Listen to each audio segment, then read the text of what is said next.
ఇప్పుడు ఒక వీడియో తీస్తా చూడండి. నేను చెప్పేది ఏంటంటే డ్రైవింగ్లో నిద్ర వస్తే కొద్దిసేపు రెస్ట్ తీసుకొని వెళ్ళండి, అంతేగాని రెస్ట్ లేకుండా డ్రైవ్ చేసి ఇలాంటి ప్రమాదాలు తెచ్చుకోకండి.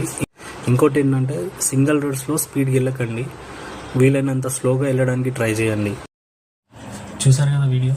ఈ కార్ లెఫ్ట్ సైడ్ నుంచి వెళ్ళి పొలంలో పడ్డదా లేదంటే రైట్ సైడ్ నుంచి వచ్చి ఆ పొలంలో పడ్డదా అనేది కామెంట్ చేయండి. ఈ యాక్సిడెంట్ ఎర్లీ మార్నింగ్ జరిగి ఉండాలి. ఒకటి డ్రైవర్కి సరిగ్గా నిద్ర లేకపోవడం వల్ల, లేకపోతే నిద్ర కంట్రోల్ చేసుకోలేకపోవడం వల్ల లెఫ్ట్కో రైట్కో తిప్పేసి ఉండాలి. సో అదొకటి జరగడానికి రీజన్. ఇంకో రీజన్ ఏంటంటే స్పీడ్గా వెళ్ళేసి అపోజిట్లో కానీ లేదంటే ముందు అతను వెళ్తున్న వేలో ఇంకో వెహికల్ ఏదైనా ఉంటే సో దాన్ని సడన్గా చూసుకోకుండా తిప్పే ఛాన్సెస్ ఉండొచ్చు. సో ఈ రెండు రీజన్స్ జరిగి ఉండాలి. నేను చెప్పిన రీజనే కరెక్ట్ అని నేను అనట్లేదు, అక్కడ ఇంకా వేరేది కూడా జరిగి ఉండొచ్చు. ఆఫ్ కోర్స్ యాక్సిడెంట్ కూడా జరిగి ఉండొచ్చు, బట్ అక్కడ చూస్తుంటే యాక్సిడెంట్ జరిగిన ఫీలింగ్ అయితే లేదు. జస్ట్ ఏదో నైట్లో కానీ లేకపోతే నిద్ర లేకపోవడం కానీ